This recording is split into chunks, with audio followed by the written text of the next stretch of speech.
Долго думал, как назвать, честно, обычно с названиями проблем нет, а здесь вот долго думал. Ну, назову я баллада про настоящего бойца. Есть такой боец «Семерка», боец батальона «Донбасс». И это видео стало известно, ну, широко даже за пределами Украины. Смотрите, блядь, кто сказал молчать? Путин, хуйло! Путин, хуйло! На землю легли, блядь! Легли на землю, морда вниз, блядь. Роты закрыли, нахуй. Я, блядь, тихо говорю. За сколько времени, нахуй? 5 штук в месяц, да? Значит, хуйло, блядь, слушайте меня. А их, нахуй, воду, блядь, поят, нахуй. И на машине хотят везти. Добрые наши все. А это боец уже в плену. Являюсь рядовым. Сюда попал в плен. По повестке ВЧ 3027 в плен сдали оружие, отказались вести боевые действия. ВЧ 3027 это внутренние войска. Я не подписывался воевать так, как боевые действия проводились, то есть по жилым кварталам это были не наши функции. Я имею в виду, ведется огонь по жилым кварталам. На такое люди не подписывались. То есть блокпосты, поддержание правопорядка, то есть патрулирование там улиц каких-то возможно. Вот, и все. А сражаться с мирными жителями, извините, на такое никто не подписывался. А это французский гражданин, литератор Юрченко. Что вот наш боец с ним делал? Они их запирали в железный шкаф и при обстрелах шкаф выставляли. Ну, у каждого свои приколы, на войне же свои приколы, правда?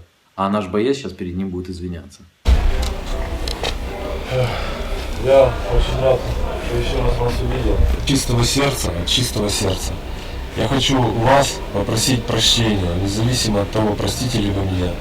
Но от чистого сердца хочу вас попросить прощения. От чистого сердца. Я осознал. Тут не в шкафу, на улице, там, где были ребята, которых вы раздели и заставляли бегать и кричать.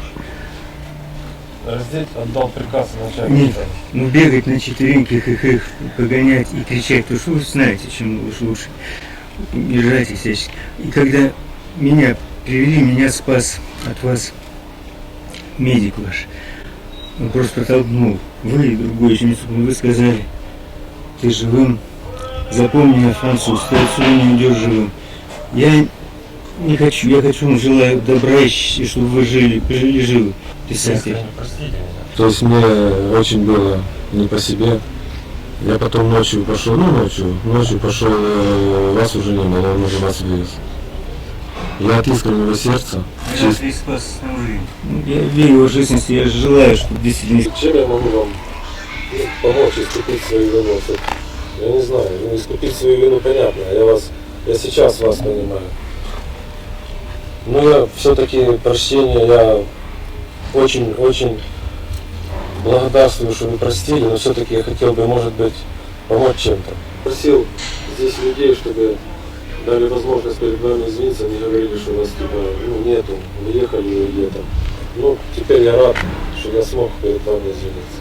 Все дурацкое состояние, это дурацкая война, которая, знаете, вот наступил момент, когда вот, все мы поняли, что она не то, что никому не нужна, надо по-другому. Надо по-другому, вот такими методами. Война, чтобы люди поняли, насколько это... Осталось здесь 107 человек.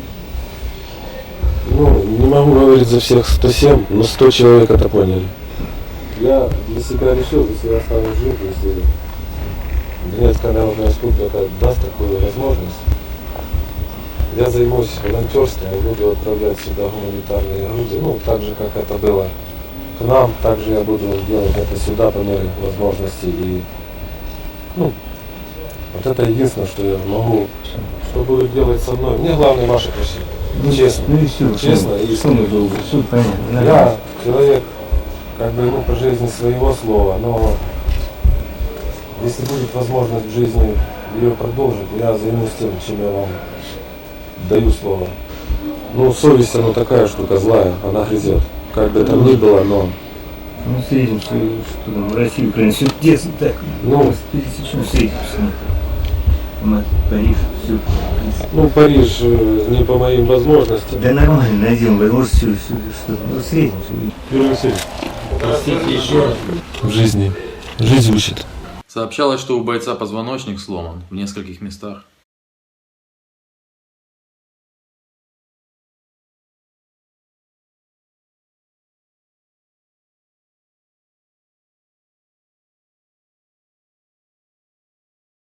А это наш боец уже освобожден, передает привет генералу Рубану, который занимается освобождением пленных как раз таки. І своєю кров'ю, і кров'ю регулярної російської армії. А тому генералові Рубанові зніми свої погони. Якщо ти сказав, що там не було регулярної російської армії, тоді зустрінься зі мною, я тобі її покажу. А сейчас он расскажет про пленных с той стороны. Расскажет, пусть благодарят Бога и нас, что они остались живы. Ну и про французов вспомнит, конечно. Хай дякують Богові і нам, що вони залишились живі.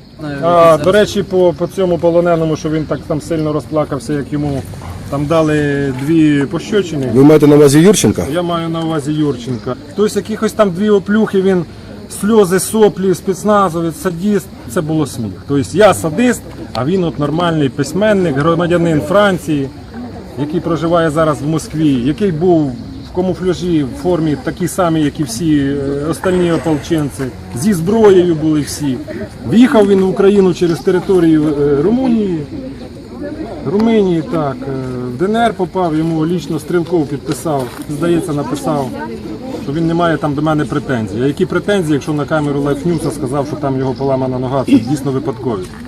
Тобто там ноги роз'їхались, він своєю вагою там на цю ногу упав, собі її зламав. Свои комментарии я оставлю при себе. Это была просто баллада о бойце.